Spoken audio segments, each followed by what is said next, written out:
This is number 13. It's e to the 2x minus 10 e to the x minus 11 equals 0.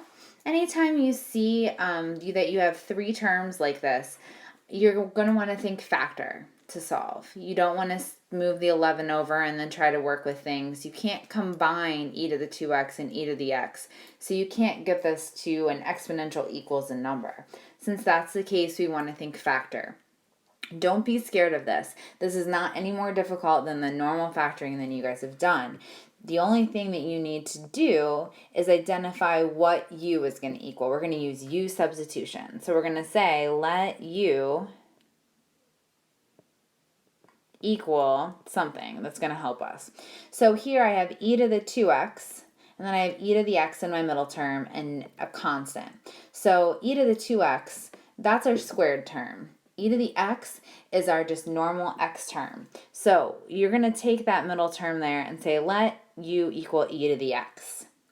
And then you can rewrite e to the 2x as u squared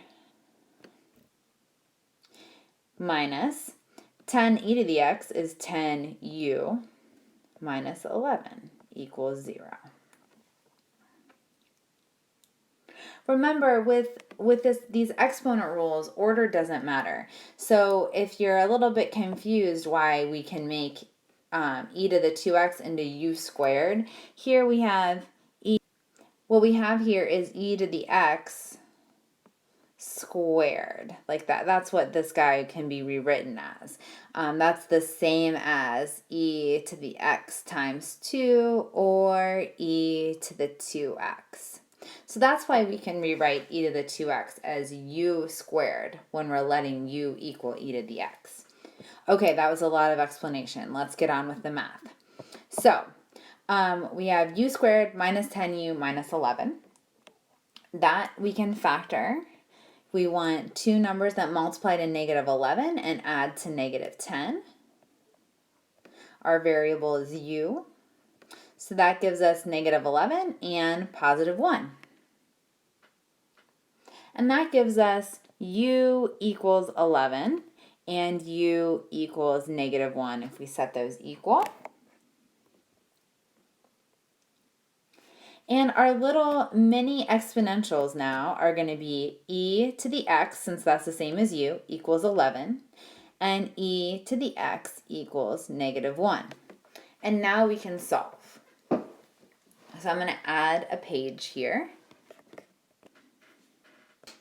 When we're solving exponentials with an e and then we're going to use natural log. So in order to pull that exponent down, I'm going to take the natural log of both sides. That lets me write it as x times ln of e equals ln of 11.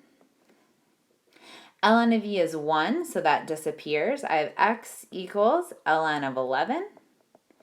And that is approximately 1.609. So there's one of my solutions, exact and approximate. If you look at the other little equation we have here, e to the x equals negative 1. There's no exponent that we can give this to make it negative 1. If you don't remember that, you can go ahead and take the ln of both sides to pull down that exponent. And then you should remember, hey, this is a problem. I can't take the natural log or log base 10. I can't take that of a negative number. It just doesn't exist. So this over here, e to the x equals negative 1, that doesn't give us a solution. So the only solution we have to this problem is ln of 11, which is the same as, oh, I'm sorry, I was looking at the wrong problem. So let's fix that. Let's fix this value here.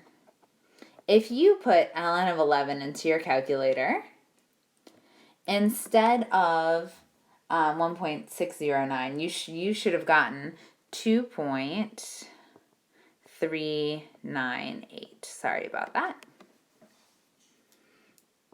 All right, so that's our solution for this problem. You can always plug it back in to check or graph it on your calculator and see where your graph crosses the x-axis. That's at 0.